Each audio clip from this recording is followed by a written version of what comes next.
Tsara fetomboana ary tsara ihany koa ny fiafaran'ny fandraisana Madagasikara ny fihaonana tampony fa 20 ny firenena miteny ampahana manontolo ny teny frantsay raha eo amin'ny lafin'ny toetrandro no jerena. Omena tanteraka ny andro raha neto andrenivohitra izay ampiatrano ny fihaonam-be sy hipetrahany ireo vahiny aman'arivony maro. Tsy hisy araka izany ny orana mety anelingelina indrindra amin'ny fitohanan'ny fiara.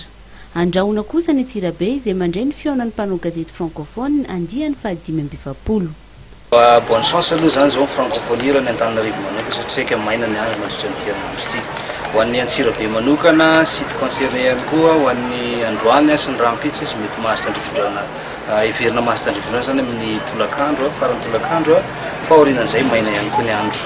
Ny any sisa mahazo orana zany zao raha ny amin'ny herinandro ity dia ny ilany andrefa Madagasikara manontolo ny faritro melaka izy misitraka orana saika isanandro isanandro ny faritro Bongolava dia ny pour la première fois zany région Menabe koa tombanina mahazo orana ao anatin'ny semaine ity.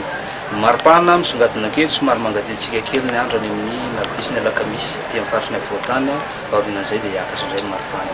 Tsy misy loza hiverina akory, tsisy oram-be, tsisy rivo-doza miforona, tsisy rivotra mafy.